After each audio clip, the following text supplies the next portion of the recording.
किसी गांव में एक बड़ा ही सुस्त और आराम परस्त आदमी रहता था। वो कोई भी काम नहीं करता था।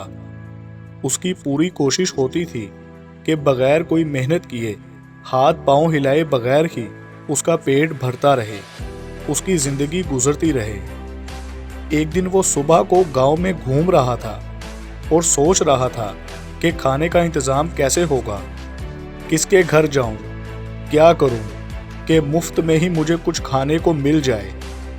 आहिस्ता आहिस्ता उसकी भूख बढ़ती जा रही थी, लेकिन कुछ समझ नहीं आ रहा था कि वो क्या करे।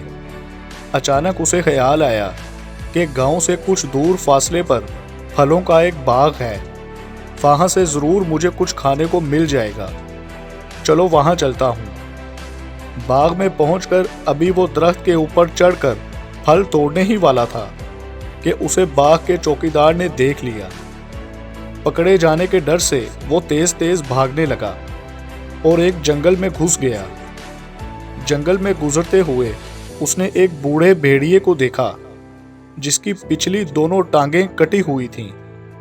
वो आदमी सोचने लगा कि ये बूढ़ा भेड़िया कटी हुई दोनों टांगों के साथ अभी तक जिंदा कैसे है।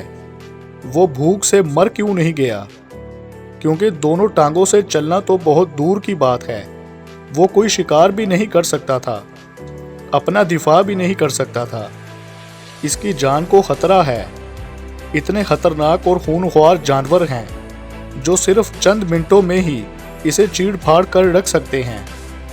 लेकिन भेड़िया तो आराम आराम से इधर उधर रेंग रहा है। अभी वो ये सोच ही रहा था कि उसे दूर से एक शेर आता हुआ दिखाई दिया। वो आदमी जल्दी जल्दी एक दरख्त पर चढ़ गया। अब मैं देखता हूँ कि ये भेड़िया अपनी जान कैसे बचाता है, वो आदमी सोचने लगा।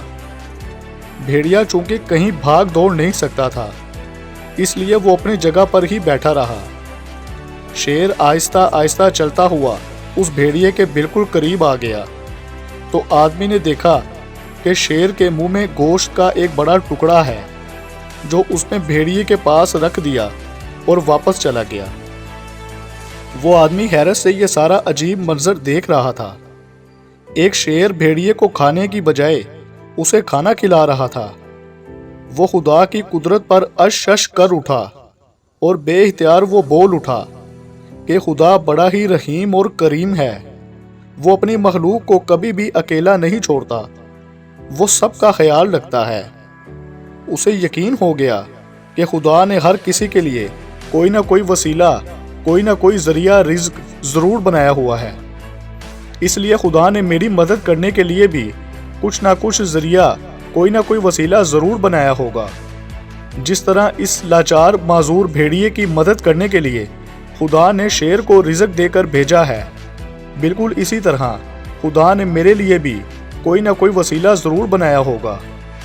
वो खुशी खुशी जंगल से बाहर निकला और एक ऊंचे टीले पर चढ़कर बैठ गया और खुदा की मदद का इंतज़ार करने लगा।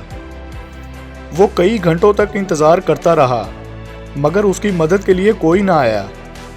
सुबह से शाम हो गई, लेकिन कोई मदद नहीं आई। वो फिर भी सब्र करके बैठा रहा। उसे पूरी उम्मीद थी कि खुदा किसी न किसी को ज़रूर भेजेगा। उसे वहाँ बैठे बैठे 2 दिन गुजर गए। भूख और प्यास से उसका बुरा हाल हो गया। आखिरकार वो वहाँ से उठा और खुराक की तलाश में निकल पड़ा। रास्ते में उसे एक बूढ़ा आदमी मिला जो बड़ा अक्लमंद और ज़हीन नजर आता था। उस आदमी ने बूढ़े को सारी बात बताई कि किस तरह से खुदा ने उस माजूर और लाचार भेड़िए पर रहम खाया और उसकी मदद की और उसे शेर के जरिए से रिज्क दिया। लेकिन मैं वहाँ ऊंचे टीले पर पिछले 2 दिनों से बैठा हुआ हूँ, मगर खुदा ने मेरी मदद नहीं की। खुदा को मेरा ख्याल नहीं आया। बूढ़े ने उस आदमी को खाना खिलाया और कहा कि ये बात सच है कि खुदा अपनी मखलूक का बराबर ख्याल रखता है, वो सबकी मदद करता है। उसने हर एक के लिए कोई ना कोई वसीला रिज़्क, कोई ना कोई तरीका ज़रूर बनाया हुआ है।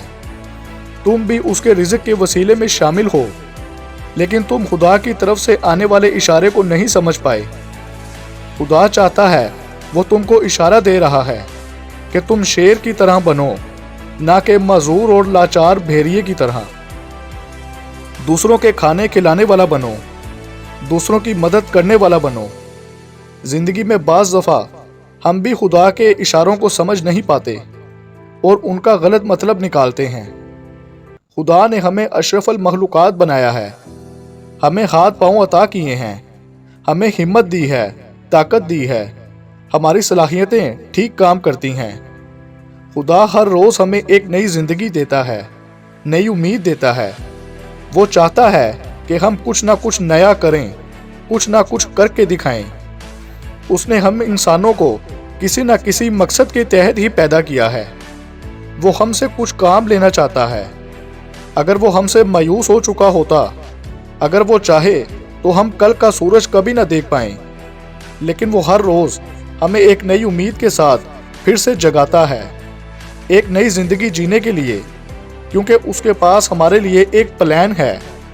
وہ ہمیں اشارہ دیتا ہے، لیکن ہم مایوس ہو کر ناکامیوں کو گلے لگا کر بیٹھے رہتے ہیں۔ جو ہمیں نہیں ملا اسے ہر وقت یاد کرتے رہتے ہیں، اور جو خدا ہمیں دینا چاہتا ہے اسے ہم کبھی دیکھ ہی نہیں پاتے۔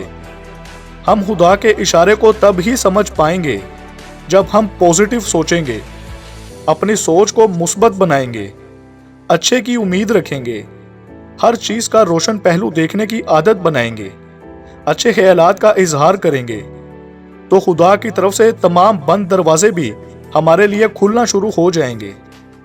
اگر ہم خدا سے ہمیشہ اچھے کی ہی امید رکھیں کہ خدا جو چاہتا ہے، جو کرتا ہے، بہتر کرتا ہے، اسی میں ہی ہماری بھلائی ہے، تو قدرت کے اچھے اور بہترین اشارے بھی ہمیں سمجھ میں آنے لگیں گے۔